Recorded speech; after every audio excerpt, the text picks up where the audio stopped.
Hello and welcome to Crucible of Words for more Legacy action. Today, at the request of a donor, we are playing a Loam Pox deck. Now, the person who submitted this to be on the channel managed to top 4 2 challenges with this deck, so it's got a pretty good pedigree going into this one.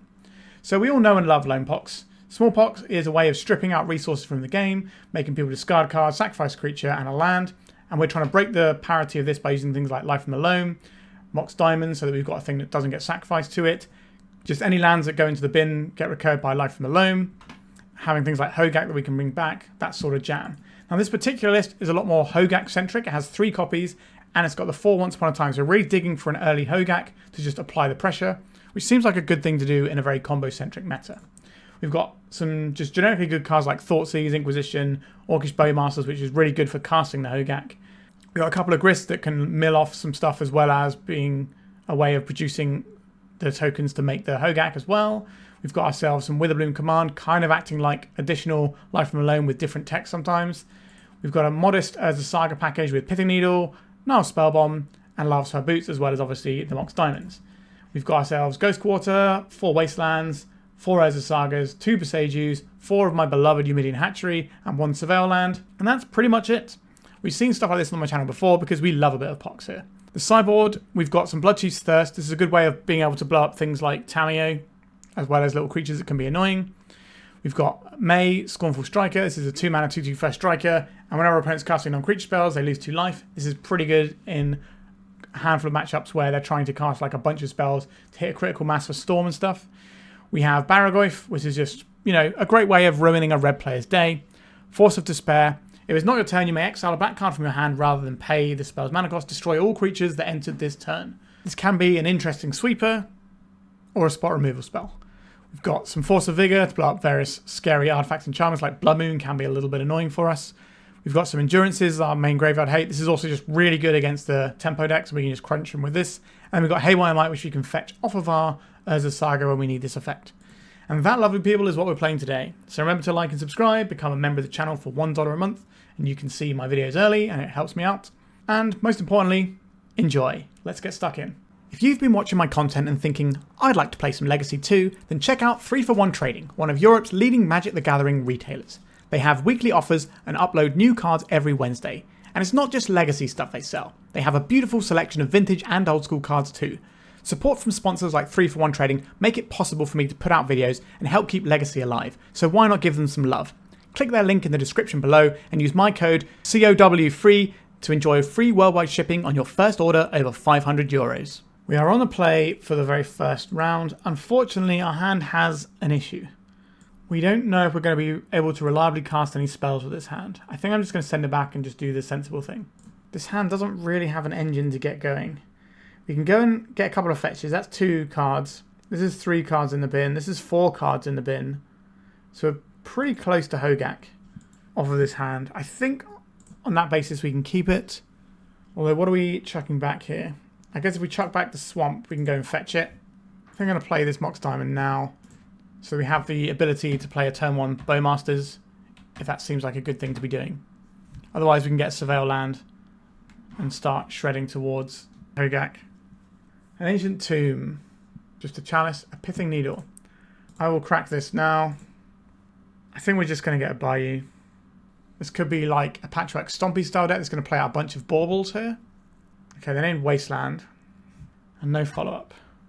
I don't think an Ancient Tomb deck's going to have the best targets for us to do Orcish Bowmaster things with. So we're just going to use this as a way of beating down and pressuring our opponent's Ancient Tomb, which is going to set them back on their life total. Eumidian Hatchery, my sweet. I will take this and start cranking this up. It's going to be harder to remove this, but we do still have Smallpox alongside a single Ghost Quarter that can blow this up. Boseiju only hits opponent's things, so we can't use that to hit our own Hatchery, but Ghost Quarter and a Hatchery feels pretty good. And there's a Saga that we cannot Wasteland. If they had this, I'm not sure why they wouldn't just play this in the Pithing Needle first. Glaring Fleshraker. That does give us an indication what our opponent is up to. They've got Lotus Petal to follow it up. They do indeed. This is looking like Mystic Forge because of the Urza Saga. It's not something you see in Eldrazi. I think I'm going to charge up the Hatchery. There's an argument not to. Our opponent's probably just going to run away with it or not here, really. Grist the Hunger Tide. Okay. I'm going to sacrifice this Orcami token. Use it to blow up the Fleshraker. The Saga's not going to be able to produce a threat that attacks us, so I think we are okay to get 1 damage in here. They might block with a spawn. It seems very unlikely to me. I think 1 mana is better than saving 1 life in our opponent's spot. But now we have to keep our creatures back on block because the Urza Saga's there. But we're going to mill a card off the Grist. Or double Ancient Tomb. This is hurting them a whole bunch. Mystic Forge is the way that they can get through the Bowmasters without taking any additional damage. I guess we just F6 here anyway. May as well just let our opponent roll. Candelabra of Tornos. They can untap their Ancient Tombs, but the cost is significant. They can untap Tomb and Saga and then make a big construct. Okay, just a Fleshraker. Would love to draw a Smallpox on this board. Manifold Key, that's going to ping us for a little bit. I don't have the most exciting thing to untap with this, but this can just make a big construct unblockable. So if they had a little bit more mana, they could untap these 2 lands and make a guy. They did not have the mana. Smallpox, please. Not a Smallpox. That's somewhat devastating. We've got a little friend. We play out the Wasteland here. This Pithing Needle on Wasteland is actually going to just end up costing us the game, I think. Our opponent might be able to kill us this turn, but they might not be able to. We just have to wait and see, really. We can minus the Grist to kill the Fleshraker next turn, as well as setting up a Hogaak. I guess we need to get another card in the... We need 2 more cards in the bin before we can set up the Hogaak, actually. A Ghost Court would be a great draw here. The Loam Pox life is very much... If you can stop your opponent getting set up, then they're going to have a horrible time. But if they just manage to get like, engines in play, then it can be very difficult to come back from that, from our perspective. It's almost like playing a tempo deck, except our tempo is making our opponent have no resources. There's a lot of constructs. They're probably going to be lethal next turn, because they're going to play a whole bunch of other things. Because they're 8s now, plus however much damage we take, plus whatever artifacts they can add to the board. Grim Monolith, that's a lot of mana. Tormod's Crypt. That's pretty good against our little Hogaak friend. Their guys are now 10/10s. Alright, so next turn we are 100% dead because of the Manifold Key giving their creature unblockable. It's a case of, do we get another turn here? The Mystic Forge can stop them drawing, like can just hit nothing and just give them lands, but they can take cards off the top, but it does come at a cost. I don't know if we can punish that cost, unfortunately. Khan the Great Creator. They have, what, 3, 4, 5, 6. They can just Lattice Lock us right now. Yep, that looks pretty gross. So if they Lattice Lock us, what is our solution to that? We don't have any. We don't get to activate the abilities of anything.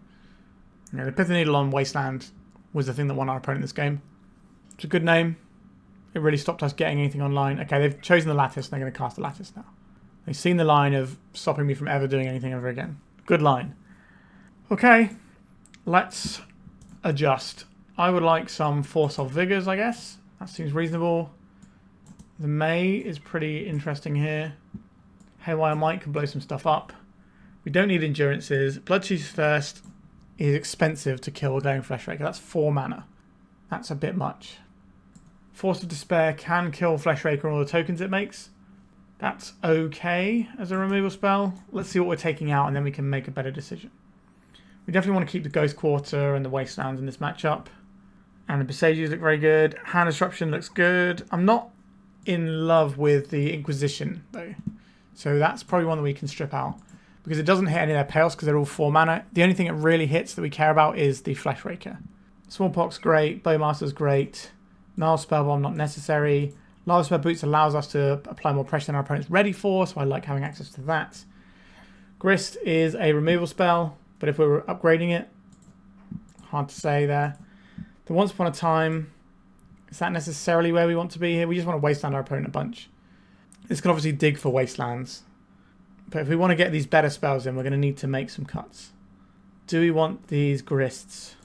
They do help with the Hogaak plan. They do cause us a little bit of problem as just being like a really slow card that doesn't necessarily impact the board straight away because it requires us to have another creature, otherwise it's a turn delay before this kills anything. So maybe we can trim out these Grists and maybe 1 Hogaak and just go on the denial plan as best we can. We could just board in the Barrowgoyf, it's just a really good threat on its own. Maybe that's better than the Hogaak here. 1 land. We get to Thoughtseize on 1. If we draw a land, this hand is great. But if we don't draw a land, this hand does nothing. I don't think we can keep that. I think we have to be disciplined. Alright, this one can mess our opponent up a bunch. I'll take that. Probably need to keep a green source.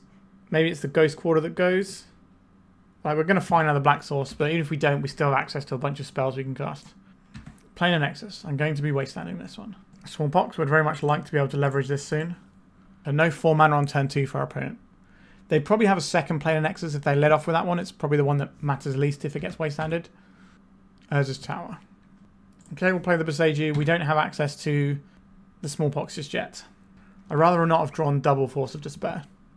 At least we're not losing to Glaring Fleshraker. I guess that's something. Just an Urza Saga. Okay, that's not very exciting. We can jam a Bowmasters and just get some pressure going at least. If we find a black source, we can start Smallpoxing our way to the bank and just stripping out our opponent's resources. Dismember straight away. That's a lot of life you're paying their opponent. Okay, we did find the source we wanted. It's a bit of a slow source, unfortunately. Orcish Bowmasters is probably better than average here. It's going to be really good against the One Ring, which is our opponent's best card. Ancient Tomb. You're going to pay some life and get this One Ring going. Oh, it's a Khan.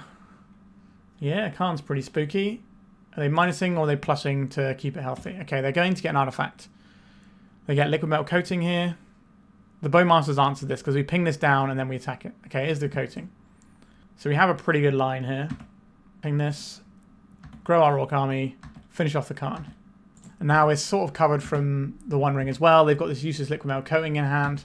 I guess this is just going to be used later on when they have to pitch something to a Smallpox. They've got this blank card for that. Another Urza's Tower. I'm very glad we got rid of that next. If they had all these towers, they should have played a tower first. 3, 4, 5, 6. Okay, that was a Fleshraker. Is that what you got for me? They should have played the Fleshraker, then the Lotus Pearl. Interesting way around they did it. I'm going to get rid of Smallpox here, because they've got quite a lot of land. And I don't want to Smallpox away one of my threats, because they're both really important here. This one is clocking for 2. This one is stopping the One Ring being a good Magic the Gathering card. Smallpox plus Eumidian Hatchery. I like that. I don't think I'm ready to pitch one of these yet. We're going to charge up the Hatchery for a couple of turns. We can hard cast a Force of Despair as well if our opponent plays another creature.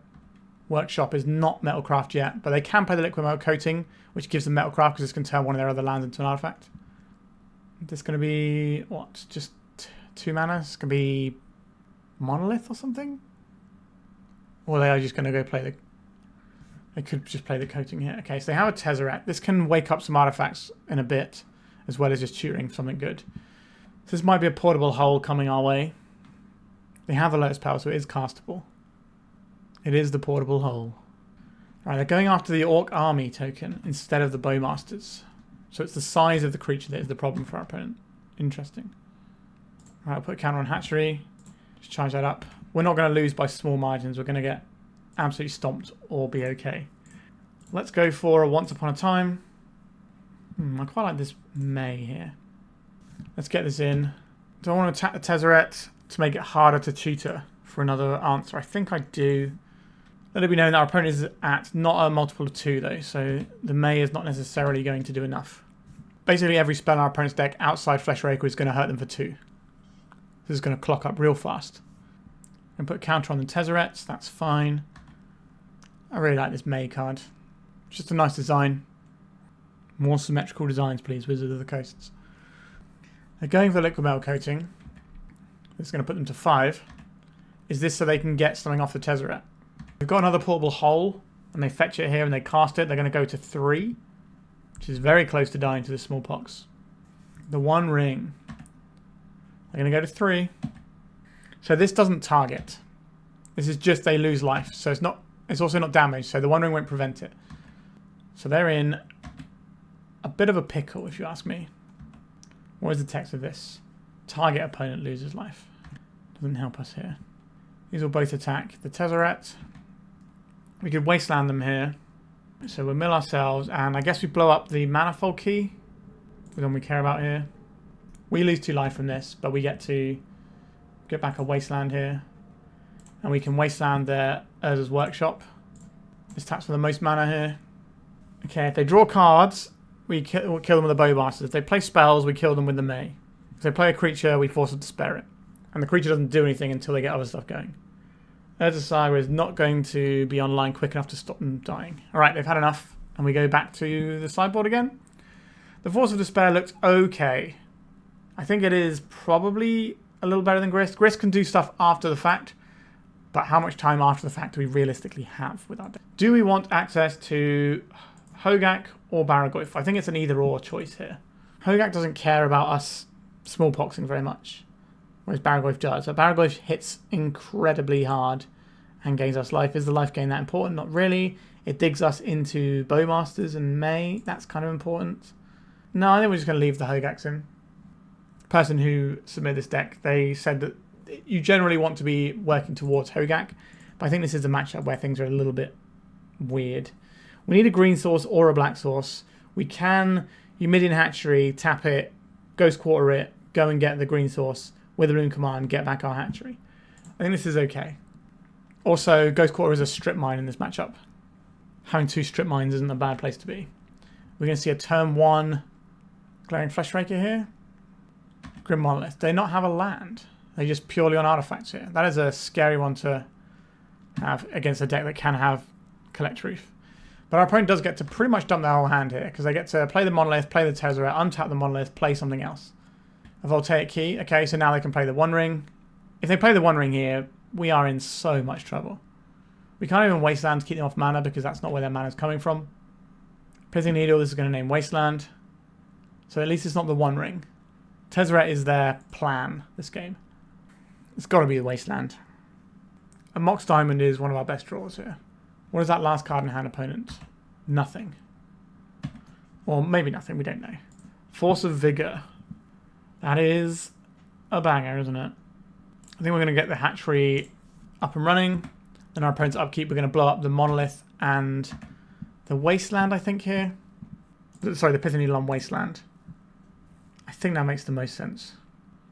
You had a pretty good turn 1, opponent. But maybe we've done enough here to stop you. But if they can play some artifacts and pump this up to 7, they can just start making guys. And that actually becomes a little bit annoying. Are they just going to pop the ultimate? Really? You're not popping the ultimate here? I would think I would just pop the ultimate if I were them. They got 1 card in hand. We don't know what it is, but that's okay. Saga. Start cranking out some friends. Let's go on the aggro plan. We don't need to expose this Mox Diamond yet. If they play a Khan, we don't really want our Mox Diamond to be doing nothing. Okay, so now they're popping the emblem. Alright, the Voltaic Key is going to do its thing. I think I'm actually going to be Smallpoxing this turn, maybe. I think it's okay to play this Bowmasters as well. Get some damage going. Block off any card draw they may have coming up. So we can Smallpox this away if we want to. We need to get rid of one of these. I think it's the Wasteland that goes here, actually. This is how big a creature? We could Smallpox, take this out. We lose an Orc army, but we get 3 guys. So we end up with pretty reasonable clock. Or we could just start cranking out some constructs. I think I'm going to crank the constructs out. If they go tall on this, then a Smallpox is going to be real good. We could have maybe played another Mox Diamond to incentivize them to go tall on this and get blown out by the Smallpox. Yeah, they're going tall. Beautiful stuff for us. I will take 6. Let's crank out a friend. That's an interesting one, isn't it? We could crank out another friend. I like that. Just keep them coming. What do we want here? Pithing Needle, Haywire Might is kind of interesting. Because if they target this other one, we can just blow it up. Lavaspur Boots letting us get in for a big bunch is interesting as well. I'm just going to get the Haywire Might though. I'm going to play the Mox Diamond and I'm going to bin off this Ghost Quarter because we can get it back in a minute anyway. I'm going to attacks here. I think we're getting in with all of these. I think they're going to go tall because this only hits non-creatures. So they're going to go tall here. We block it with a Haywire Might. We blow up the Mox Opal. Are they dead on the crackback at this point? Yes. Strange game. Let's see what they do with their Tezzeret. They're going tall. They're going for this one, are they? Let's blow up the Mox Opal in response. We also gain 2 life from this Haywire Might dying. It shrinks our creature, but we can just take the damage off of this guy. And then we kill our opponent on the backswing. Okay, they decided they didn't want to do that. Let's have a think here. If we take this out, our opponent goes to 9. These come in for 8, and this is 9. Okay, so that's just lethal. I will discard this Hogaak. I will lose my Orc Army token. Lose my Eumidian Hatchery, get a bunch of guys. Attack with our guys, and they're dead. Strange game, but we Managed to not get them set up a couple of the games, and that's all we needed. All right, on to round 2. We're on the play. Once Upon a Time is going to be pretty handy if we can find a black source off of it. We're relatively odds on. I'm willing to take this. Even if we just find a land, we can still do Urza Saga game, and that's reasonable. Hook me up Once Upon a Time. Marsh Flats or Eumidian Hatchery. I'm never one to pass up a Eumidian Hatchery, am I? Let's get that. Let's Inquisition our opponent. Scissorman Meat Pie. I think they play No. Okay, I was going to say, I thought they would have played blue-green tempo with Up the Beanstalk, but I must be wrong. 2 Swords to Plowshares. A Clarion Conqueror we don't care about. The Thoughtseize we do care about. We take the Thoughtseize. If they want to burn Swords to Plowshares on a fraction of our Urza Saga, that's going to be pretty good for us. If we can find a black source at some point, we get to Smallpox away their only threat. Marsh Flats and pass. I think we're just playing out the Saga and the Lavaspur Boots here. This can get us a Mox Diamond to enable a Smallpox later on. We're keeping the basic in hand in case they have ways of ramping out this Clarion Conqueror, because then our basic can come in untapped. Okay, there's Shadowy Backstreet time. Milling over a Plow. Makes sense, we didn't take it when they had 2.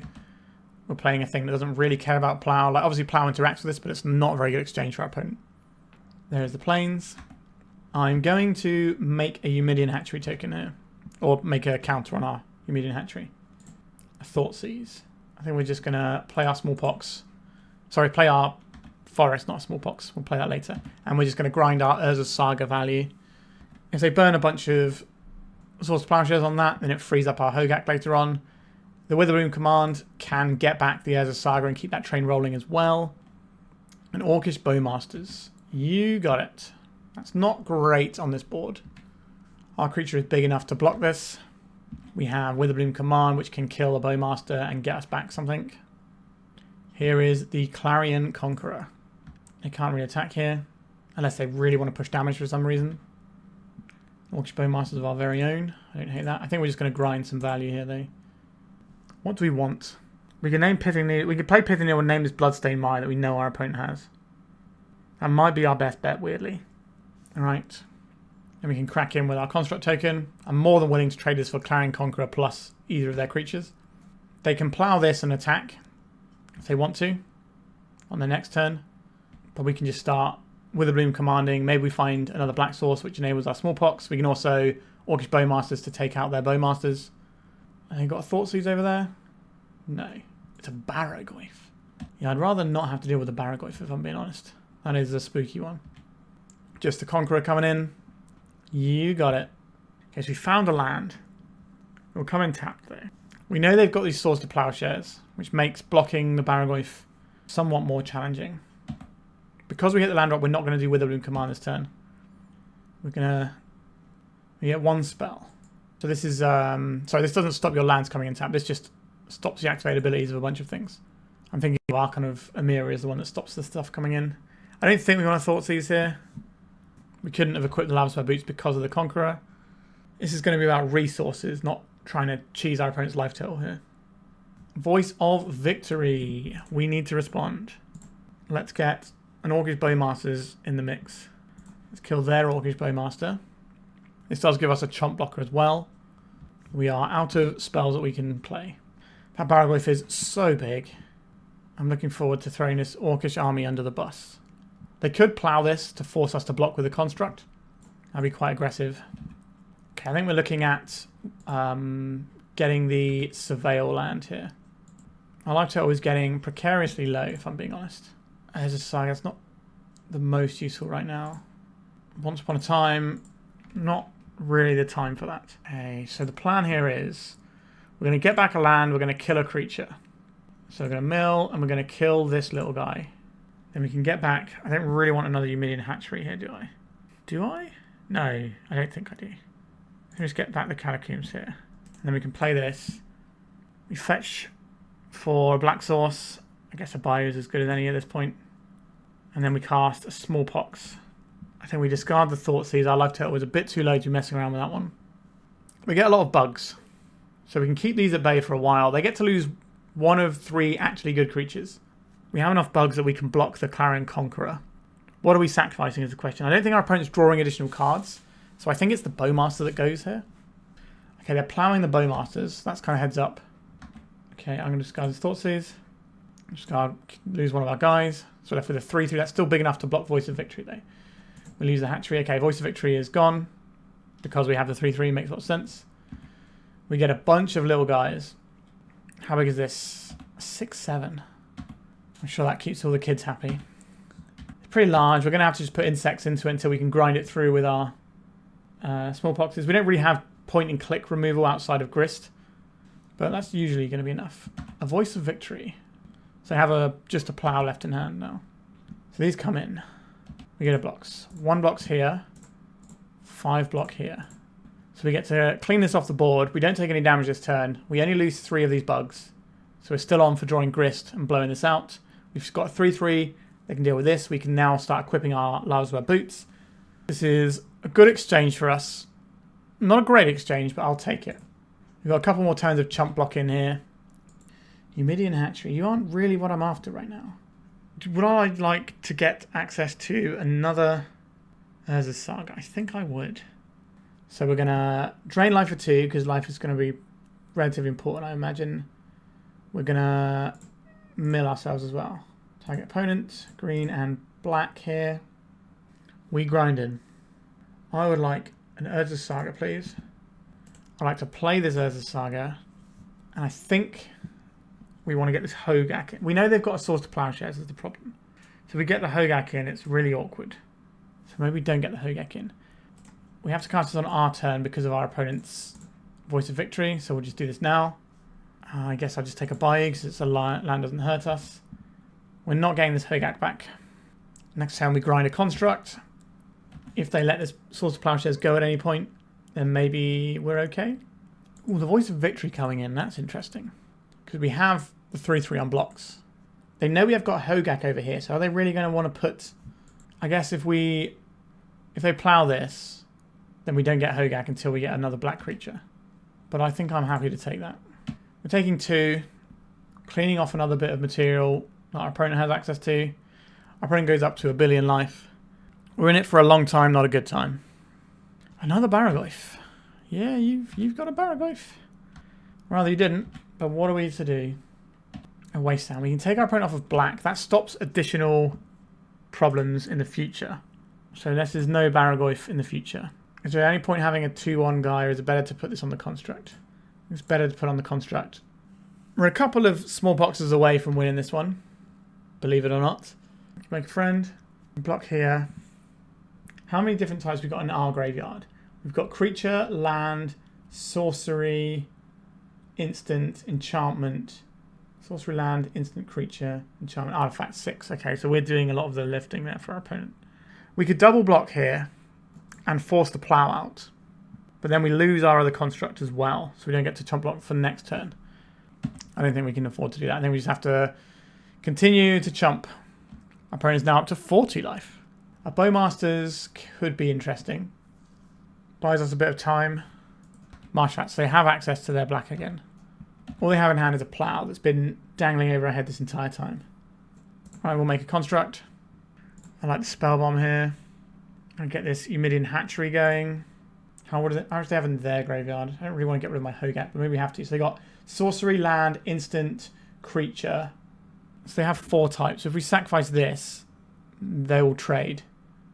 It's a bit of a cost to lose our own Hogaak, but I think it's probably the correct play here. Does our opponent stop attacking? We can clean both of these off. We have the Eumidian Hatchery ticking up. That's something. We do have more Hogaaks in our deck. It's just a shame that we have to get rid of this one, and also a bunch of nice things that we can get back with Loams and Witherbloom Commands. Attacking here. They are attacking. They're going for it. The correct way to do this is to put the damage on, let the damage happen, and then Nihil Spellbomb later when it has a damage on, because then there's no window where they get to interact. If we take out theirs, ours has got too many things in, so we do have to take out our graveyard. Caracas.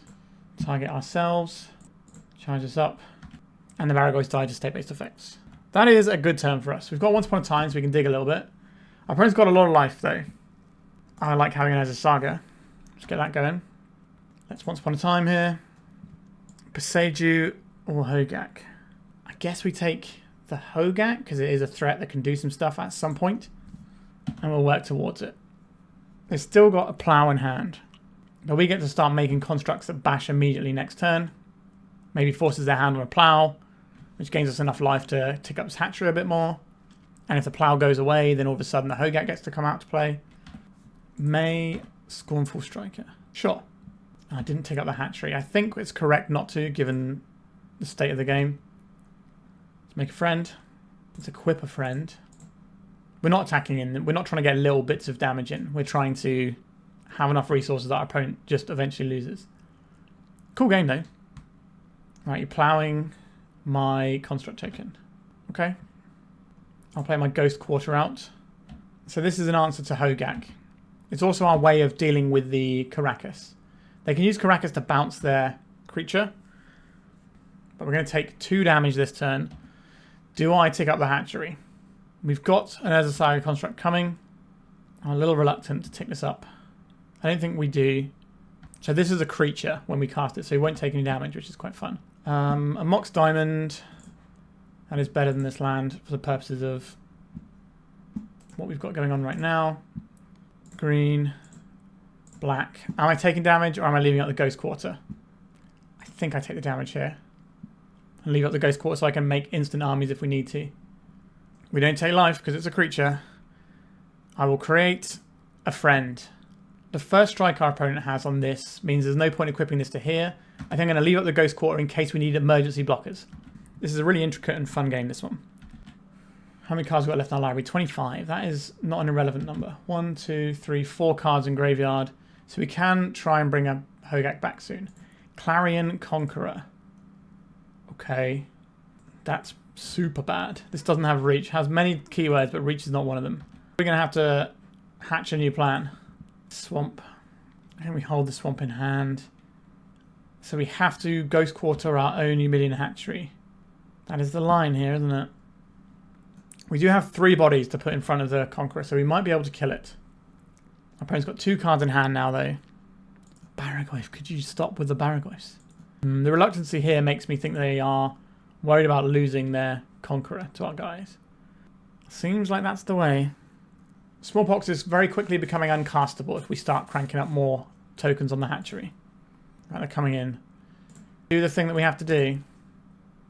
We've got both of our basics, unfortunately, so this won't find us anything. We're about to be blown out by a Swords to Plowshares. Wait, what? We get to win the game. I suppose we block this.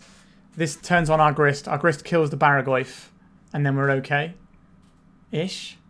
I don't know, they got so much life to get through. I think that was a slightly premature concession. I understand it, though. I would like some removal spells. I think that is something. We'll take the Force of Despair as well. Want Barrowgoyf our own.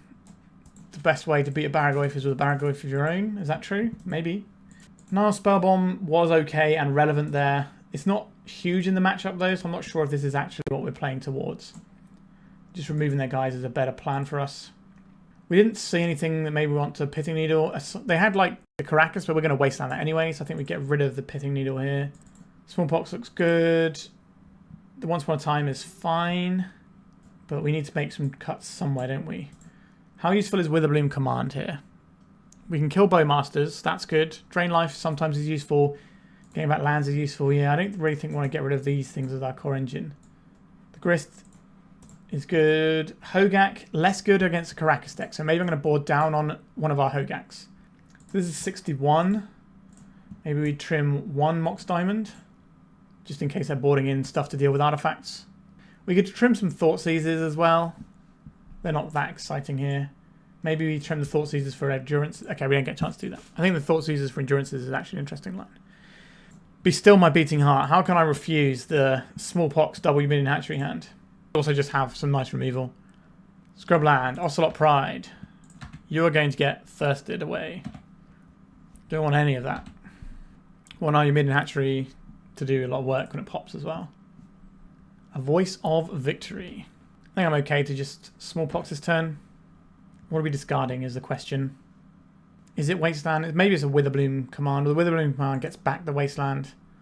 Yeah, maybe it's the Wasteland. Interesting choice actually there. Let's go to the one with 2 counters on, get a couple of friends. Next turn we can maybe Witherbloom Command a small creature down if they have one. Or we can just get something back and drain life. and prepare for the future. We can force a despair if something really scary comes down. Alright, they just off it. They didn't want any more of that. I don't think they had a land is what's happening, and they know that we're just going to be recurring Wastelands. 2 games, very different there. I don't think our opponent should have scooped the first one up, but maybe they just wanted to get and play as many games as they could. But I think they were still in a reasonable spot there, even though we get to clear out their board a bit. They've got so much life to work through. They can wait and draw through. Anyway, let's go to round 3. We are on the play. This hand is serviceable. We've got a Saga to start grinding some value. We've got an Inquisition to lead off on. This is our only black source, and it is wastelandable. So if we Inquisition them, they wasteland our Bayou, we could be in a spot of bother.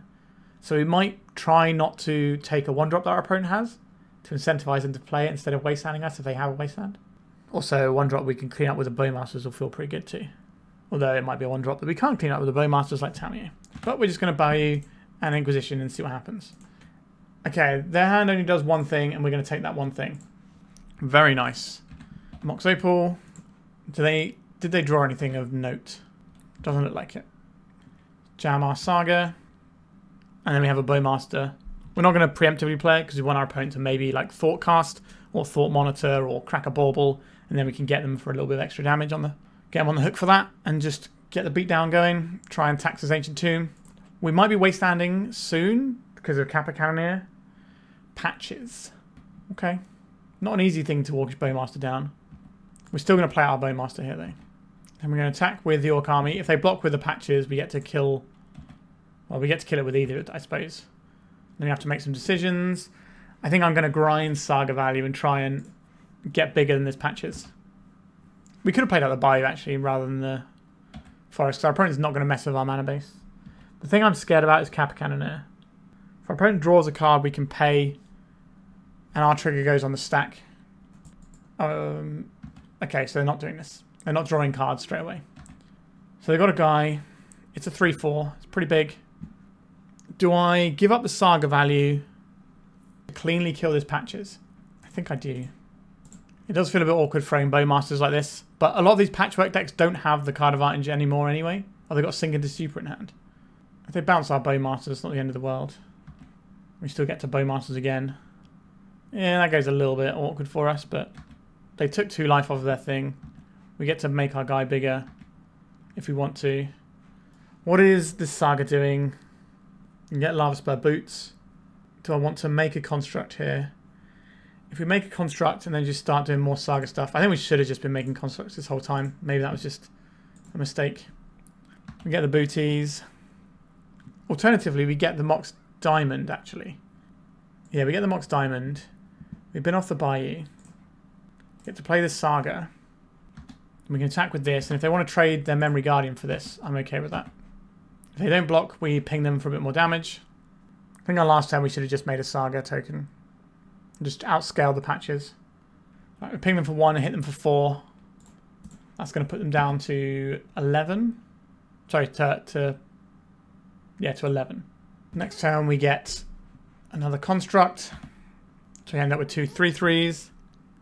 Do I trade my construct for their patches if we're offered it? Probably. Probably just... Oh, they're not even getting any attacks. That's what we like to see. Play the Wasteland out here.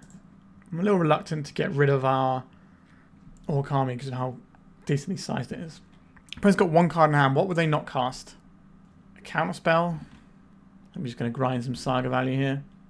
I'm going to have 5/5s to attack with next turn. That should put our opponent in the dirt. At least we hope so. Where is our Lavaspur Boots? There it is. Oh, the game has ended. Our opponent's given up. Yeah, I think we probably should have made the construct instead of the Bowmaster play. I was a bit more worried about the patchwork than I had to be.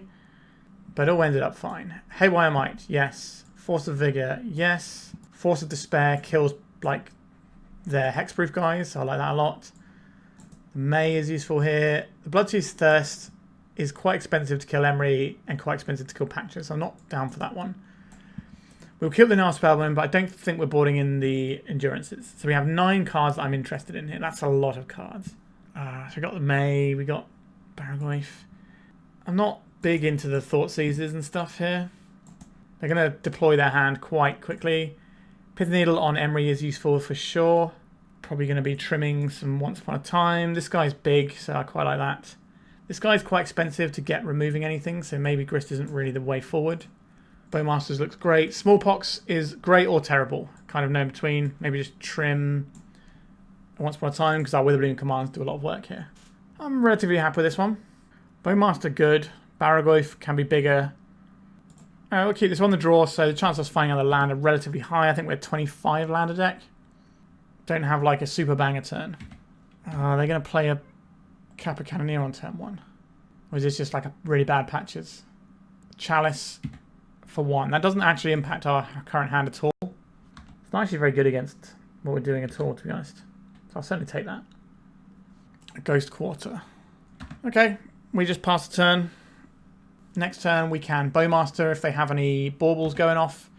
We can try and deal with that. We can work towards this Barrowgoyf. Alright, there is a card that we need to actually interact with. Patches. Yeah, Patches is good. The difference between play and draw here is huge. You're going to spam out some zeros and make me sad. 2 cards in hand. They've got to have some zeros. There's one. I think our opponent is quite far ahead. Another Mox Opal. Well, they're just dumping it all out to get the power. I think that's correct. The fact this is a swamp and not a Bayou means that we don't get to do anything that exciting here. How are we going to beat these Saga constructs? Do we have to Ghost Quarter this turn? If we Ghost Quarter this so they don't get that, I think that's what we have to do, and then try and recover the next couple of turns. Yikes. Bowmasters can ping down a drone, and then we just have to like roll a bunch of Smallpox into one another, and then we're okay. Our opponent is hellbent at this point. They just said, we've got 6 power plus this Pinnacle Emissary we're going to cast. So it's 7 power this turn. They should have cast it pre-combat. Unless the card in their hand is so good that they don't want to spend their mana on their Emissary. Which is possible. But yeah, this Patchwork Stompy deck feels a lot like the classic decks of old. Like the old-fashioned Stompy decks. Where you just kind of throw your hand on the table and say, did we get there? Get Bowmasters in. Have a Force of Will over there. Sink into Stupor. Sure, that's why they didn't play the Pinnacle Emissary. Makes sense. Our life total is not looking ideal. Guess we cast this now. We know there's no force. Pin down one of the little guys. So we take 1 this turn. Our Urza Saga not doing the most for us right now. There's an argument for having a Lotus Petal in for when you end up in situations like this. Pinnacle Emissary, here it comes. Powers up Patches. Yikes. In they come. We'll block the one that we can block. Didn't draw a land. I think we might be done here. Probably just a Nihil Spellbomb. Haywire Might is interesting because it gains us life. And maybe blows up the Chalice if we want it later. It probably ends up being slightly better than the redraw. So we cast a May this turn. This can at least make things a little bit awkward for our opponent. But I think they're just happy to spam anything they get if it makes their guys bigger because they're in such a commanding position. Ether Spellbomb. This is going to grow their guy, making them a token, but get countered and deal them 2 damage. I think that's a good trade for our opponent. A Shadow Spear. That is just going to make tokens and ping them. It's not going to be able to equip, thankfully. Force of Despair would have looked real good in this matchup. We didn't draw it though. I think we have to block Patches here. We maybe trade off here. How are we dealing with all these 1/1s? A good question. And we just got to get material off the board. So we actually gain 1 life on this attack because of the Haywire Might going to the graveyard. Now, is that going to be useful and help us? No. But we're still in it. A Boseiju. How do we not die to this? We need to put something in front of this. We don't have that power. We can't Boseiju or anything. I think we're just going to go to game 3 here. Our opponent had us pretty good there. I like how he sideboarded though. Especially if they're still relying on chalices and stuff. Maybe the endurance is better than I think it is. The question is, where does it come in? Because these cards are great. We could bin off a couple of Once Upon a Times, just for a couple of endurances. Maybe 1 Hogaak becomes an endurance if we're not on that plan as much. Because endurance can block their little guys. It also blocks the Pinnacle Emissary quite well. Okay, we can keep this on. I'm kind of hoping the Witherbloom Command can do a bit more work for us. We have a turn 1 way of punishing their baubles. I think we go Diamond, pitch this, play this one out. I don't think we need to pitch both Diamonds straight away. Also, I'd rather use Witherbloom Command to blow something of our opponents up. Patchwork Automaton. This is Ward 2. Okay, so the Bauble is going to do some work here. But it's going to grow our guy. Are they going to crack this in combat? Are they going to crack this? No. Oh yeah, they are cracking it. Excellent. Let's get our little friend in here. It's so expensive to kill those patches. Let's just ping the face. This gives us a 2-2, which can attack into the patches. Oh, Smallpox. A Smallpox, you say? That is a banger, isn't it? I think if we attack here, they might take this because of the Smallpox they've already seen. Let's attack them and find out. They've got the Ancient Tomb. I think we want to be pressuring them where possible. They're going for the trade. Sure. I'm relatively okay with that. Let's mill over and drain life, I think, here. If we find a Wasteland off the top here, we get to ruin our opponent's day a little bit. And Urza Saga. Okay, that'll certainly do here, won't it? Let's get that ticking. Just grind out some Saga value for a couple of turns. We've got his Mox Diamond as well, which means our constructs are going to be substantial. So their creatures just won't be big enough unless they can get a Kappa into play. But I think if they had more zeros, they would have played them.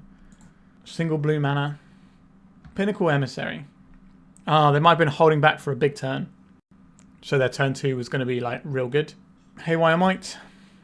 They don't have green mana to blow up our Saga yet, but they could play a Mox Opal and have it. Or a Hurt Spell. Either one works. Chalice of the Void. X equals 0. Is that really what you're doing there? That seems a little bit dangerous, given the nature of their deck. Okay, they've just shut off all their zeros. Now we have something that we're happy to pitch to the Smallpox as well. So I'll play out this Bayou. I think we're better off just grinding Saga Construct here. The deck with all the zeros playing Chalice of the Void for 0 is a bit of a desperation play. This feels like they're just trying to get Kappa Cannoneer into play, which I think is good enough to do that for. That card is Busto. Sure, they can play this and Kappa. No Kappa. Maybe they're just setting up so they can play Kappa. Is it really worth just getting one token off of this though? It's a choice, I guess. I think I am going to charge up the hatchery because we already have a way of popping it. Oh, I milled over my Lavaspur Boots, didn't I? That is an annoying one. Did we just get the Haywire Might? We already have the mana to do stuff with it. I'm going to attack with the 4-4. We can play out May here. Oh, they're double blocking. Alright, I will kill the big guy. I don't think we're casting Smallpox right now. I think we're just going for May. Any instants, artifacts, or sorceries you want to cast, they're going to hurt you. They have an Urza's Saga. We already have the Haywire Might, which can kill this. Maybe they're hoping we don't see it, which is reasonable. They could bounce our Haywire Might so that we can't do that. Chalice of the Void, X equals 2. Okay. Now we get to have a pretty big send this turn. We don't have Smallpox as a thing we can cast right now. I think it's more important to kill this Urza Saga than do anything else. So you can't kill the Chalice and get the Smallpox going. Does that change anything? I don't think so. Let's get rid of this. We should have attacked first. We're missing damage this way. That was bad. But they were on a pretty low life total with Ancient Tomb. Chalice of the Void is shutting off a bunch of draws. You know, we're missing a point in damage here is frustrating. But it's on me. We don't get to cast any spells in our hand. Patches straight into the Void. It's your own Chalice. Alright, and the scoop from that. Alright, we get another match. I think we're 3-0 now. Alright, on to round 4. Okay, our opener for the 4th round. Double Once Upon a Time isn't ideal, but we can cast them both on the first turn. That's going to give us a lot of food towards getting this Hogaak up and running. I think I'm willing to try it out. We haven't really done the Hogaak thing yet. We've just kind of poxed people and ground down their resources. Oh, this is a new reinforced. Don't know this one. Oh, was that from Foundation set? A Ponder from our opponent. That's A-okay with me. They did not shuffle off the Ponder. Let's cast a free Once Upon a Time. Wasteland, Wasteland, Verdant Catacombs. I'll take a Wasteland, I guess. And we'll just rip this off straight away. And then we'll carry on. Our opponent does have a Delver as their picture on their profile, so they could be doing Delvery things. I would like to get this Urza Saga up and running, actually. That might be the more powerful play. Let's play the Saga. This is so we're playing the Mox Diamond around a daze. I'm going to get rid of the Swamp. And now we can, Once Upon a Time, at our leisure. And we're getting pretty close to getting Hogaak up and running. We do need to get the bodies in. We're not big on the bodies to actually tap it. We need like a Bowmasters or something. We can eventually get this hatchery up and running as well, but we're just going to crank some guys out. Game 1, if our opponent is playing Delver as a Saga, if they don't Wasteland it immediately, you can just coast to coast them. We don't have a Shadow Spear to make sure that we can do better. Alright, they didn't have anything here. I guess our Wasteland was real good. Let's, once upon a time. I do like this Wasteland. If we take it, does our opponent just scoop straight away? Would I like to grind Saga value? I think I do want to grind Saga value. We're getting stifled here. Okay, we're not grinding Saga value, but we are just going to Wasteland them. With this Wasteland they knew about. Take that. They missed on land last turn. So they could just be in the dirt. Welcome to the dirt, opponent. What do I want here? We could try and cheese them with like Pithing Needle, Name, and Scalding Time. I think I'm just going to get a Mox Diamond though. And we're going to get rid of this Bayou. Then we're going to Loam back Wasteland, Wasteland as a Saga. And our opponent might scoop this one up very soon. Because they're in the Wasteland lock. And they also have as a Saga beaten down. Let's get the Saga down. Maybe at some point we can do Hogaak stuff. I've been absolutely smashed up by Hogaak starts from Pox decks. But whenever I play, I never really get to do the big Hogaak thing. It makes me sad. Alright, they've had enough. They didn't show us that much, but the Stifle kind of suggests our opponent is going to be playing Delver with a couple of Stifles as their options. So this is going to be the full 4 Endurance and just mess our opponent up with those. I like the Bloodchief Thirst because it can kill a bunch of stuff. Barrowgoyf is very good against what our opponent's putting down. Force of Despair is not ideal. It's possible that we want it, but I'm not really convinced. I actually think Hogaak might be a bit of an awkward one. If our opponent's going to mess with our graveyard, although what tools are they going to have to mess with our graveyard? That's the question. Once Upon a Time looks very good when we're boarding in all these things. We probably go down on Mox Diamond by 1. What are we naming with Pithing Needle? Backside of Tamiyo? Okay, we want to keep that. How much do you want Hand Disruption versus these things? We could just take these out and then we've got only 2 more cuts. We can maybe cut 1 Hogaak. Do we want to cut Life from the Loam in case our opponent is playing around us having like graveyard stuff? We can just play a fair game with these sorts of things. I could see cutting 1 Loam. We'll try like this. This hand doesn't play, so we're going to mulligan it. Okay, we have a Wasteland lock. We have a Once Upon a Time that can fish for a little bit if we want it. What card goes back here? Is it the Barrowgoyf because we don't have the black mana right away? Or is it the Smallpox because we don't have black? Probably the Smallpox. If our opponent doesn't lead on a threat, we can really do some damage. Delver of Secrets. I'm not sure I want to be pondering here. Okay, they've got a bauble. They should crack it on their turn so they get 2 looks at the flip. Once Upon a Time. Let's see what we get off of this. Boseiju and Verdant Catacombs. I'll just take the Verdant Catacombs.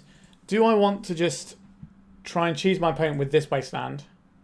Or am I going to get Surveil Land first? I think we're going to go for Surveil Land. And then we can Life from the Loam next turn. Getting back maybe a couple of fetch lands. We'll see what our opponent's up to though. Okay, so the top card will flip the Delver. It's a Daze. That's good to know about. Scalding Tarn. I wonder if they're going to try and stifle our Verdant Catacombs. Certainly a thing that their deck can do. A Dragon's Rage Channeler. Are we going to see... Okay, another Bauble, so we're getting a Surveil off here. A Mountain. Oh, they have a basic Mountain in their deck. That's very unusual for Delver decks. I wonder what that says. Is this a sideboard basic Mountain, perhaps? Let's see if they have a Stifle here. Let's get the Mortuary. Our opponent might have more burn than normal as well. We'll bin off this. Draw a card. We're going to get Bayou. Now, do we want to get Bayou? We don't want to get Price of Progress. Oh, so this one they want to interact with, but not the first one. We're getting Stifled. We're getting Stifled. You got it, boss. Land. Instant. Artifact. Okay, well, there goes our turn. We still need to get around this Daze. Stifle and Daze is a pretty good combo. This is where the Stifle does look good, because it's setting us back whilst they're getting in for damage. We really don't want to see a Ponder or a Chain Lightning. I suspect they have Chain Lightning in their deck because they have a basic Mountain. Nothing before combat. So we're just going to take a little bit here. Our opponent only has 1 red source. Let's go for this Loam. Not a particularly high stakes Loam, but it's the thing we can do and maybe our opponent interacts with it. Casting that Daze? They are. That's okay with me. Are they going to get Delirious with a Channeler? They're leaving the card on top. So next turn we can Endurance, and then we can Barrowgoyf. Okay, so this is going to give them Delirium. We don't have any way of pitching the Endurance, we just have to take it here. I think our opponent might have done enough to knock us off balance. But if we stick either of our 3-drops, then our opponent is in trouble. So we had a chance ages ago to Wasteland their volcanic island, and we didn't. 2 islands and a mountain in their deck. Our opponent is definitely on something a bit spicier. 3 cards in hand. I will not dredge that.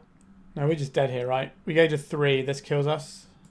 Actually, no, if our endurance resolves, this only hits us for 1. So that's okay. We are going to show them we have endurance, which isn't the ideal. But maybe there's a way we can win this game. Seems very unlikely to get 3 life against a Delver deck, though. Especially a Delver deck with a basic mountain in it. Here comes a lightning bolt to the dome. Oh, it's just a daze. That still kills us as well. Alright, we're going to go back to the sideboard. I think our configuration is fine here. We didn't show them the Barrowgoyf. I don't think we want to be doing Force of Despair stuff. Like, it is a removal spell. Maybe that's okay. Maybe hand destruction on the play gets a little bit better. I still don't think that's where I want to be, though. Our curve is very... Maybe no, I don't want to... If we could guarantee we'd put Inquisition in and it'd be in our opening hand, then maybe. I think we're just going to have to go in again, use the Mox Diamonds to go a little bit above the curve. I think being on the draw is a huge difference here. Smallpox we can't cast, but we have a Once Upon a Time and some relatively stable mana. I'm going to keep this one.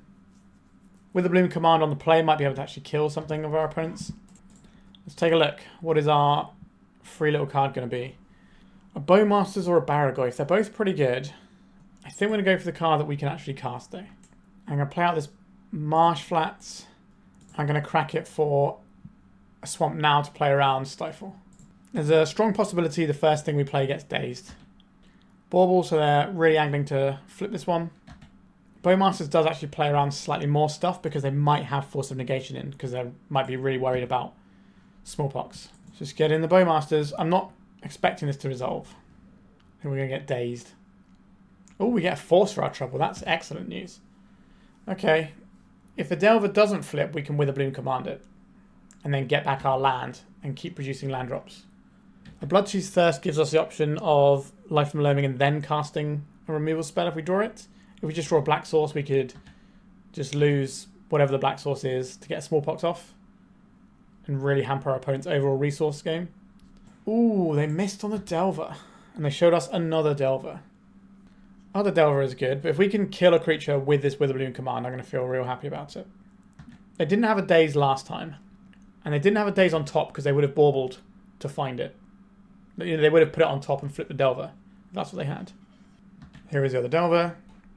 2 cards in hand. They're about to draw off of a bauble. We're taking 1 point damage. That's nothing. A land to play around daze could be useful. But we're going to get a land back even if we don't do that. I would like to mill and kill a creature. Do I want this Wasteland or do I just want to keep making my land drops? I think I will take the Wasteland here actually.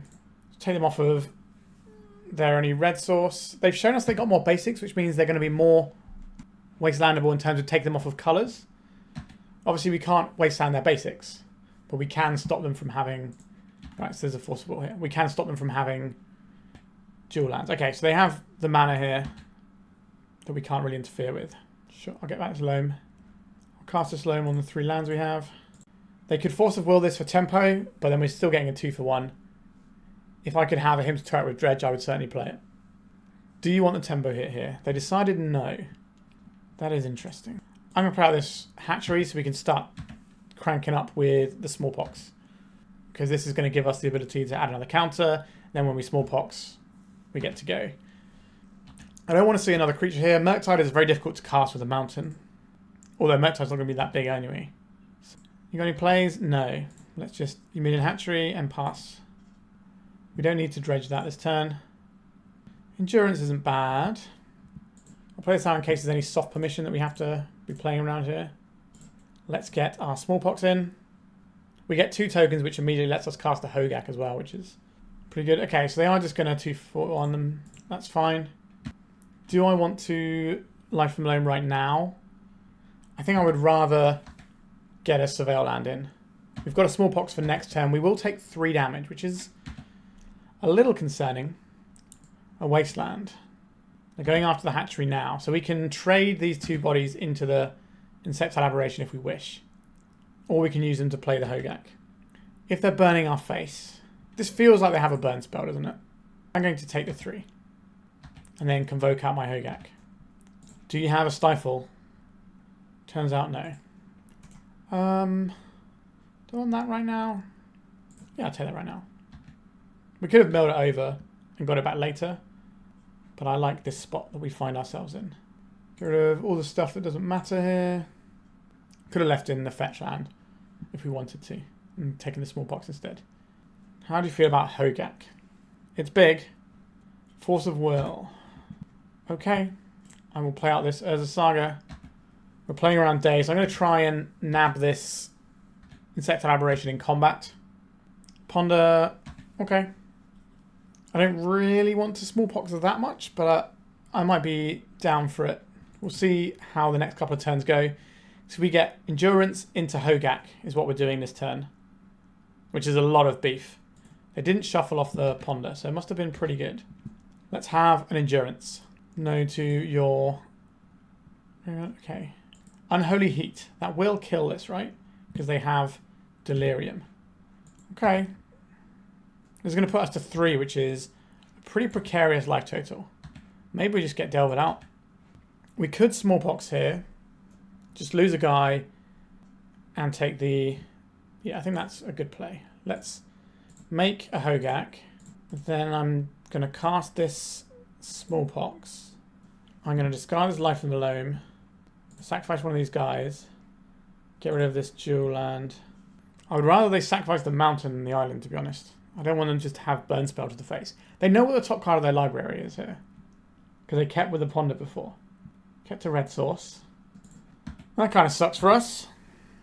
We are just at the mercy of Burn Spells. If we were 2 life higher, I would feel very confident with this game. I don't know if we have lethal, actually. I haven't done the maths. So we get this. It's not very big, is it? Don't need to loam. Get this. I would love a Shadow Spear, but that's not what we have, unfortunately. Lavaspur Boots we'll have to do. Equip it here. 8, 9, 10, 11, 12, 13, 14, 15, 16. Is that exactly lethal? It is exactly lethal. I didn't do the maths, but it was lethal. And our opponent didn't draw a burn spell. That was real tight. But I managed to get there in the end, so here we go. We are 4-0, so the trophy is available perhaps. So let's see if we can grab it. Oh, how do we feel about this one? We got some Thoughtseizes, but they're pretty wastelandable. I think I want a little bit of a more secure mana base. That's a secure mana base. We can keep this one. Been off for once upon a time, and the hand looks good.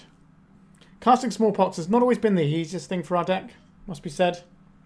Let's cast our free spell. Marsh Flats, Orcish Bowmasters, Verdant Catacombs. I'll take Verdant Catacombs here. What am I going to play? Probably the Mox Diamond. I'm going to bin off the Forest. I'm going to play out this Verdant Catacombs and pass. I would like to have the ability to Orcish Bowmaster a 1-drop if they play it. Once upon a time for our opponents, they're more likely to be playing a 1-drop. I think last time I saw this player, they were on Cradle Control. Isolates All. I love this guy. What a cool guy. It's a guy that we're going to kill. Do we get Bayou or do we get Swamp here? I think we get Swamp. Let's shoot this guy down. There's probably going to be a Force of Despair matchup because I can make a lot of guys sometimes. So once upon a time, another Orcish Bowmasters. It's pretty hard to pass up that, but we could just play an Urza Saga and get that grinding. That seems the stronger play. Just get some big beef coming our opponent's way. Birds of Paradise. We've certainly got the ability to mess up X1 creatures. I'll play this Wasteland, I'll go to attacks. If they get a Surveil Land at end step, we can just crack it and take it out with the Wasteland immediately. A little bit worried about a potential natural order this turn. They're just going to stick an Atraxa in play. We're going to need to be able to remove this Birds of Paradise before we do anything else. Springheart Nantuko. Okay. So they're going to make some friends. Are they going to make Birds of Paradise or are they just going to make insects all the way down? So this is an example of a turn where Force of Despair could end up being useful if they spam a bunch more guys. Let's get this in. Would I like to have a Wasteland up or would I like to have... Or would I like to cast this Life from the Loam? If we cast the Life from the Loam, so we can play with these two, play this, Life from the Loam, back some lands. Is that better than holding up Wasteland? I'm not convinced it is. We just grind out a little friend. They're getting their fetches off now because they're worried about Pithing Needle specifically. I think our opponent's going to win this game. I don't think we've done enough to disrupt them and they're just going to be able to natural order at some point and that's going to beat us. Maybe I'm being pessimistic. They're going to get a Birds of Paradise here. I think it's just the boots. Play this one out. Equip. Let's just rumble for a bunch of damage. So if we wasteland this, they already have enough mana to natural order. So I don't think wastelanding here makes the most sense. It's not going to stop them from being able to natural order and get us. Are we dead if they natural order now? They play a land. So if they just straight up natural order now, then they get +3, +4. So that's 8, 9, 10, 11, 12, 13, 14. That's not really enough, is it? To kill us. But if they play a land first, then that gives them an additional 3 +5 and is lethal if they get a land. So maybe we are supposed to wasteland this. But then we can't equip the boots to the next creature, which we might need to do to push damage. I think we just have to fade the natural order. Ice-Till Explorer. That is not a natural order. I can live with that. Ugh! Cradle. Okay, maybe they do have a natural order coming. Please mill over, like, your best natural order target. Badger Mole Cub. That's not your best natural order target. We don't have, like, a proper sweeper here. Okay, it's just a Spring Hunt and Tuco. They can do some pretty wild stuff here, because if they make a copy of Ice-Till Explorer, they get to play another land, and then they get to play another land, which then lets them play another Ice-Till Explorer, and they just kind of pop off here. Yeah, I think our opponent's just combo in here. They are at 8 life, but I don't know how we're supposed to get through this massive wall of chonk. So they're going to be able to make another Ice-Till Explorer here. This is cool. This is the sort of turn where we want Force of Despair. Okay, they just got Insect on that last one. Yavimaya. So this one might get them another Ice-Till Explorer. Which gets them another Insect. We just need an Engineer Plague. That would be nice. Our opponent has a pretty powerful engine assembled that is more powerful than what we're doing. They're going to mill over most of their library soon. Spring Hunt and Tuco is a pretty messed up card. You can do a lot of crazy things with it if you have the time and space to do it.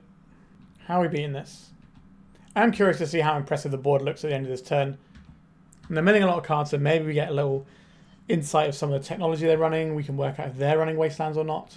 Because some of these builds don't have any Wastelands in. Are they running White of the Reliquary? We haven't seen one yet.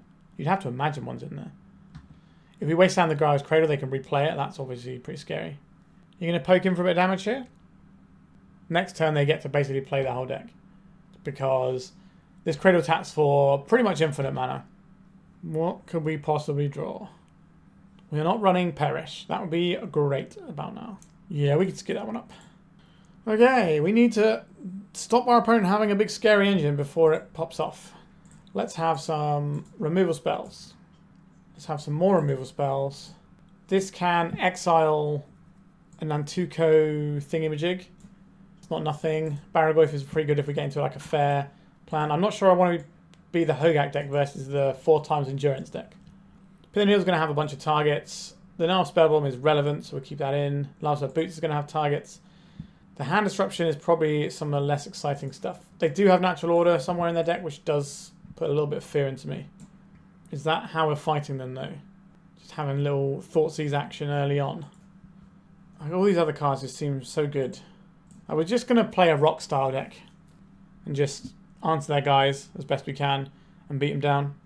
Okay, this one looks pretty interesting. We need another land for it to really work is the downside here. Do I believe we're going to draw a land off the top? Am I going to stake this entire game on that? I don't think I am. No, I'm too much of a coward to do that. Alright. Hatchery, Smallpox, Once Upon a Time. We are setting up for a turn 2 Hogaak. What are we going to put back here? We need black. So I guess we're putting back the forest, probably. See if we can find the Gak. Boseiju, Grist. Quite like the Grist here. Let's play Hatchery. We need to just cut our opponent's legs out from underneath them. If they start getting their engines going, then we're just in a lot of trouble. We could see something like a Thoughtseize this turn. No. Just going to see a bird. That bird is going to die to our Smallpox. Let's get a little counter on this. This probably wants to be a Bayou so that we can actually cast our other spells. I think I'm actually going to kill their birds here. And then try and Smallpox next turn. Go back a Wasteland. This gives us the ability to Smallpox and Wasteland in the same turn cycle if they play a non-basic. And just take them down to nothing. You get a non-basic or do you have more forests? I don't know how many they're playing. Alright, they have a non-basic. Badger Mole Cub. That is kind of irritating for what we're trying to accomplish this turn. We still take a bunch of their opponents. I think we Wasteland and then we Smallpox here. Maybe we can draw a Hogaak. I regret not having the Hogaak as a 3 of and only as a 2 of. But I think it's correct based on what our opponent's deck can actually do. Let's get rid of this Bayou. It comes back immediately, but tapped. But it means that they don't have that to sacrifice to their Badgermore Cub. I'm going to discard one of our Life from Loams. I'll sacrifice my Hatchery. We're going to get a Delver's worth of power in play. If I play a non-basic, we can start Loaming. How many targets do we have? We already have 3 targets, so I don't need to dredge the Loam that's in our graveyard. Elvish Reclaimer. It's pretty good. Another Loam. Okay. Let's draw 3, and then we'll bash for 3. Felt like our opponent thought about using a Endurance then. There was a little pause. So on Wasteland doesn't really work while our opponent has their Elvish Reclaimer untapped. But if we just stand there looking at each other, where I have a Wasteland and they have a Reclaimer and never want to tap it, and that's okay for us. There's a White of the Reliquary. Oh, Cradle is so good here. This gives them activation so they can Talon Gates of Madara.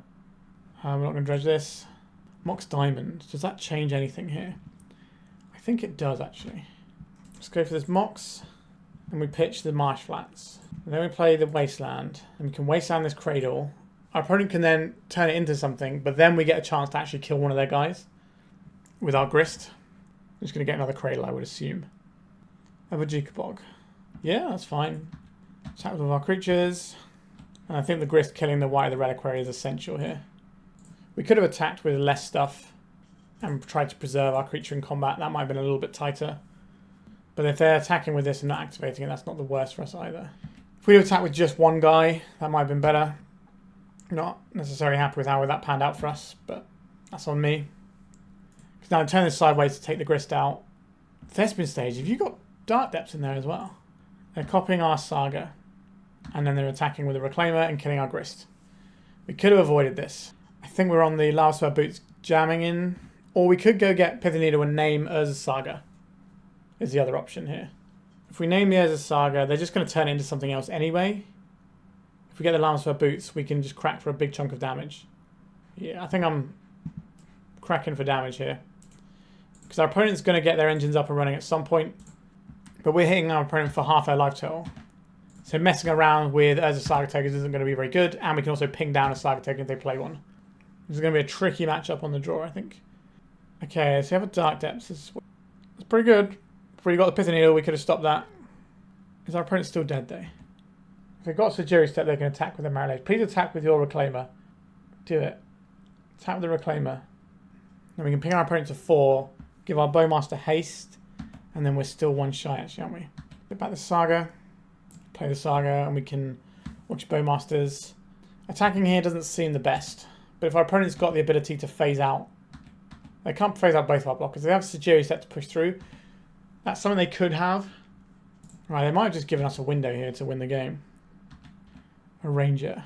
Untap target creature, that says. Untapping the Marrowlage is pretty good.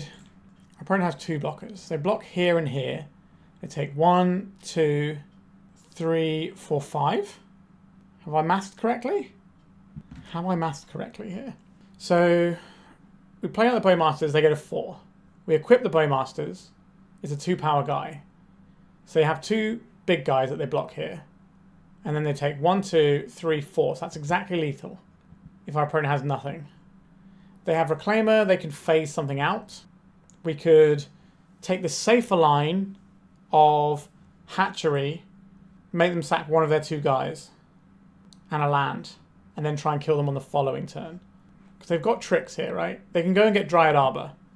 I guess they could go and get Dryad Arbor and lose all of their lands next turn. I think we're supposed to do this and Smallpox away one of their guys.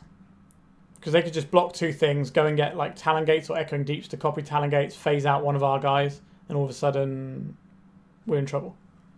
Maybe they'll sacrifice the Marrowlage. I don't think they will. I'll discard this card. It is unfortunate discarding the Bowmasters. It is a good card in this situation. And I'll lose this Orc army, but we're going to get 3 guys. They don't have a Sejiri Step because they would have used it already. I didn't think they had one. I think they have like 1 of each of their combo lands. But we get a bunch more blockers here.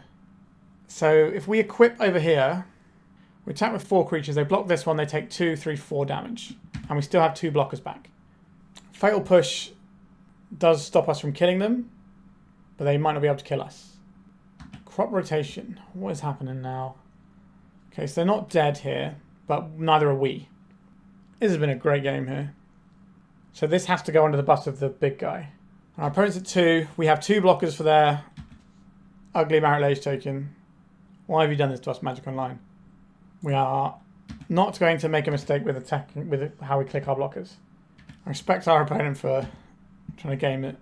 Alright, we tied the match up. So one more game for the trophy. How do we deal with Marit Lage? With a bunch of little guys. That seems good enough. I don't think they have natural order in their deck. I don't think the amount of stuff they've showed us means they have natural order at all. So I don't actually worry about that. Do we want this big tramply guy? We know they've got Paducah Bogs. I don't think our graveyard is a great zone for us to be playing this game in. I think we're just going to go in.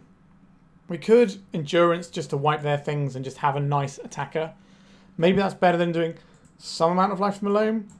Maybe we just get an Endurance and just pop a couple of those in there and try that.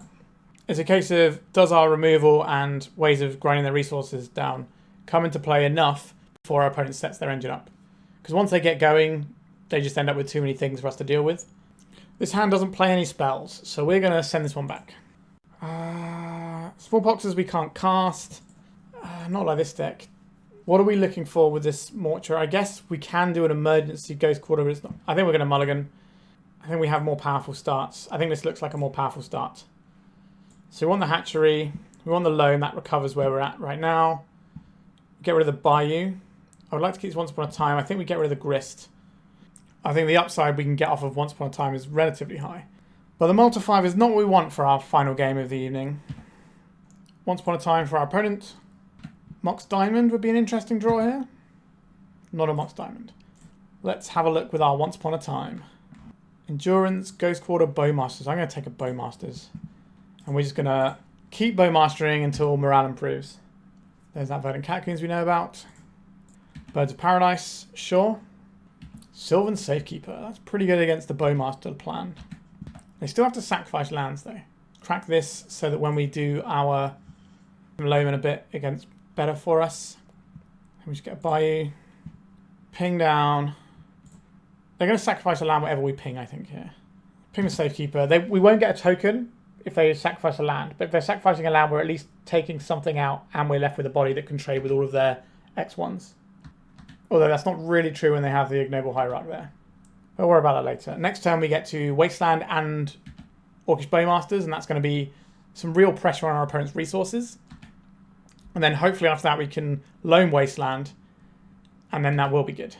We could also Wasteland before we Bowmaster if they don't hit a land drop this turn. They did hit a land drop, sure. Badger Mole Cub. This is going to be good. They can put this on the fetch land, and then when they crack it... Okay, they're not putting on the fetch land, they're putting on this. So this is like an engine where we can't actually remove their guys very easily. This has haste. Am I willing to trade this off? No, it's not even a trade because I got the Exalted, right? That's not the one. Okay, we have a slightly interesting play here. It's more about the timing that's interesting. If they crack this fetch hand, we can actually kill one of their creatures. So what we do, we hit this. Are they going to sacrifice it? So this trigger is on the stack. Now we can Bowmasters. And if they want to keep their Safekeeper, they have to sacrifice this Misty Rainforest before this comes back. So they do want to keep it. And then the land they're getting back comes back tapped. So we can keep attacking our opponent's lands here. It's not great, but we can put 2 creatures in front of... Well, we can't because they're going to have Exalted, aren't they? So it's going to attack us for 3 with the Cub. Yeah, this Multi-5 is proving somewhat awkward. We could draw, you know, the removal spells in our deck. Because we can Wasteland and cast Witherbloom Command on Safekeeper, or we could Wasteland and... Okay, we can't do that now because they have 2 lands. Understood. Nihil Spellbomb. Right, let's just attack their mana as best we can here. Yep, you give your creature Shroud, that's fine. A Kingdom for a Tabernacle. And then we can get back these 3 lands. At some point we can Wasteland our own Eumidian Hatchery. They could pitch cast an Endurance here. They did not. We can't play lands because we already played our land for turn. We could attack here. That gives them attack for 2. So they're attacking us for 3 a turn. If we attack now, they get attacking for 3, for 1, 2, 3, 4. So it's 1 more point of damage to us, but we put damage on them. Am I more interested in preserving my life total, or am I more interested in getting a little bit of damage in? I think I'm going to preserve my life total. We don't really have a great plan at the moment. A Wasteland. Take out my hatchery, they can take out my green source. In comes the cub. Yep. Not blocking just yet. I've been advocating for sweepers in Legacy at the moment. I don't think people are playing enough sweepers. Do I want to draw a card, or I think we want to Once Upon a Time here. Barrowgoyf is big. Barrowgoyf is our friend. Okay, let's get Barrowgoyf. Let's play out our Wasteland. They can keep us off of Barrowgoyf by using their Wasteland. We can also make a bunch of tokens, and just by representing this, our opponent might not attack with their Badgermore Cub. Although us going down to 2 lands makes this Barrowgoyf a lot more difficult to resolve. But it gives our opponent more things to think about. Are they willing to let their Badgermore Cub die here? They've made the calculation that we're okay letting this happen in order to get the Barrowgoyf. They are correct. Unfortunately for us, a second Wasteland. That's a yikes from me. Let's get Big Daddy Barrowgoyf in. Just going to cast a Snuff out or something. Abrupt Decay, there it is. Okay. Trouble is occurring for us here. Our life total is not the happiest. We do get the Eumidian Hatchery next turn. I guess we just have to do that. This is a disaster if they have a land drop. Abrupt Decay. 3, 4. So we're not dead yet. It just feels like it. Okay, they're coming in for 5, so we can't tap the Hatchery without dying. That is unfortunately very smart. Force of Despair. Not the one I wanted. Let's hit this. They can protect it. Okay, they're just going to use it to protect their Badgermore Cub. That's fine. If we'd have blocked 1 turn earlier, we might have been better off with the Bowmaster, because we might have been able to get off his Witherbloom Command, which could gain us a little bit of life and keep us alive. Yeah, that's a pretty messed up card, isn't it? The old Huron Ranger. They don't have a forest at present. But things get very bad when they start playing lands. I think the trophy is going to escape us today. Get you exalted. Wasteland this. Do I want to just trade this to kill this? If we draw a Mox Diamond or something, though, I'd really like to just cast this with the Witherbloom Command. I could kill this, and then the Spring Heart Nantuka comes back. And then we have 1 blocker, and they have lethal damage. Or we could Force of Despair to kill these 2, but then we're still dead to these things. Are we chump blocking? Chump blocking feels real bad. I think we have to, though. Yuck. Yeah, I think it was the multiplier that did for us. If we'd have had a couple more cards a bit early on, we would have been alright. This gives us the option of casting a Hogaak, which is pretty huge. I could try and Dredge to hit Hogaak, but we can't cast... Oh, another Force of Despair. What an aptly named card right now. I'm going to play out this Nihil Spellbomb, and we're going to continue to slowly die. Maybe we can get some Force of Despairs off. Maybe they'll blink their whole board somehow. That'd be nice for us. A Hierarch. This doesn't have power on its own, so I think I'm okay just taking the hit here. We could trade off our board. We can't even trade off our board now, can we? Thinking about it. We need to find Hogaak. That could be the biggest thing on the board. That can give us some sense of stability. If we can cast our Witherbloom Command, that would be nice. Our opponent does play Yavimaya, but if they play Yavimaya, they get to copy their Badgermore Cub, and then we have other problems. Do they want to Wasteland us as well? That's the thing that's just sat there this whole time. There it goes. Alright, we need to draw some Mox Diamonds, please. No dredging. An Endurance. What does that do for us? Absolutely nothing. It can put the Bayou back into our deck, but I don't think that's the best use of our time. Okay, so now they get to copy the Badgermore Cub. This should be game, I think. We're at the point where they can just attack with... I guess there's 1 guy shy, but next time they kill us. Alright, we're just going to scoop this one up, I think. Yeah, we mulliganed a bit too much on that one, unfortunately. It felt like we were pretty even in the matchup, and it was kind of close. So we finished with a 4-1. A very solid run. We only sort of fell down at the end due to the Magic Gods a little bit. they kind of bopped us in one game. We bopped them in one game. We had this kind of evenish game, but we didn't have enough starting resources. So eventually they managed to get over the hump and get us. And we didn't, you know, draw our Bloodchief's Thirst and things like that. So that would have been helpful. So how do I feel about this deck? Honestly, it felt pretty good.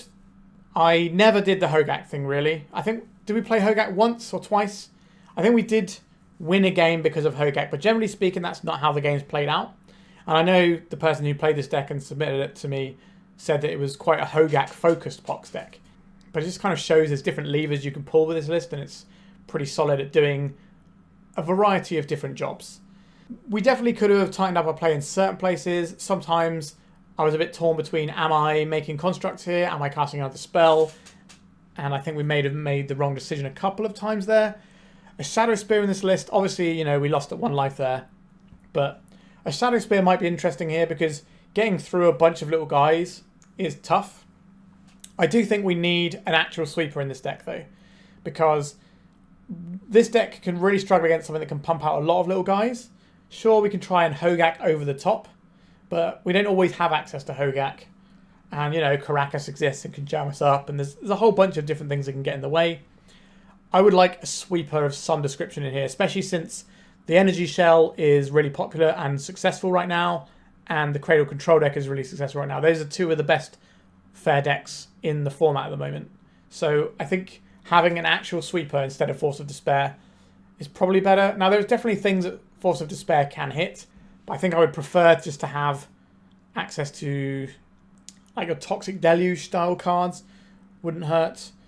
You could play like Drown in Sorrow if you wanted to, which is Infest, but you get to Scry as well. There's a few little things like that that might be quite good that we could run.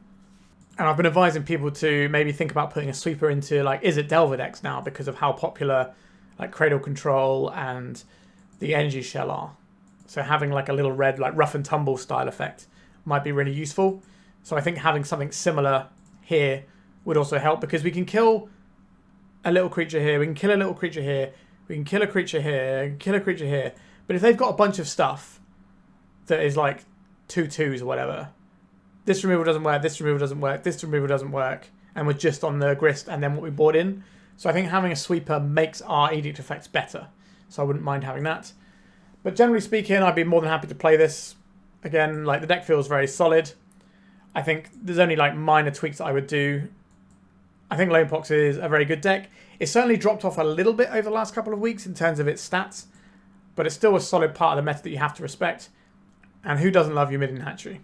Maybe I could have played this deck more aggressively, trying to go for the fishing for the Hogaak style thing, but we did board out Hogaak, which I think is correct against the Endurance plus Bajuka Bog style deck in Cradle Control, because they were even heavy on the graveyard hate because they had crop rotation stuff as well. So I'm a little bit less inclined to lean into the Hogaak there. And there's definitely overlapping problems. Like if you're relying on Loam and Hogaak and your opponent wipes your graveyard, it can be a bit of a pain, which is why I was kind of easing off of that sometimes in matchups where I was worried about it. But yeah, there's quite a lot of plays to this deck. There's different sort of sequencing, and I love Loam locking people. 4 Once Upon a Time is a lot, but it felt pretty decent and made me want to keep hands more because it was there. We did struggle a couple of times to get the black for Smallpox. So perhaps you could try and squeeze in like an Urborg or something here, or maybe just be a little bit more focused on keeping Mox Diamond hands and maybe not boarding one out. But I do like to board one out post-board against some of the slower matchups because there's a, you know, card disadvantage, and also the fact that they might be boarding in stuff to deal with our Urza Saga tokens, which will just also clip our Mox Diamond, and we can kind of mitigate those situations a little bit.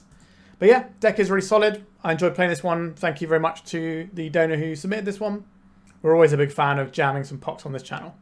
Alright, remember to like and subscribe. Check out 3for1 Trading if you want any cards for this beautiful deck. And goodbye. If you'd like to support me in the channel, please check out my Patreon. It has a free guide to budget turbo depths as well as 3 tiers of support.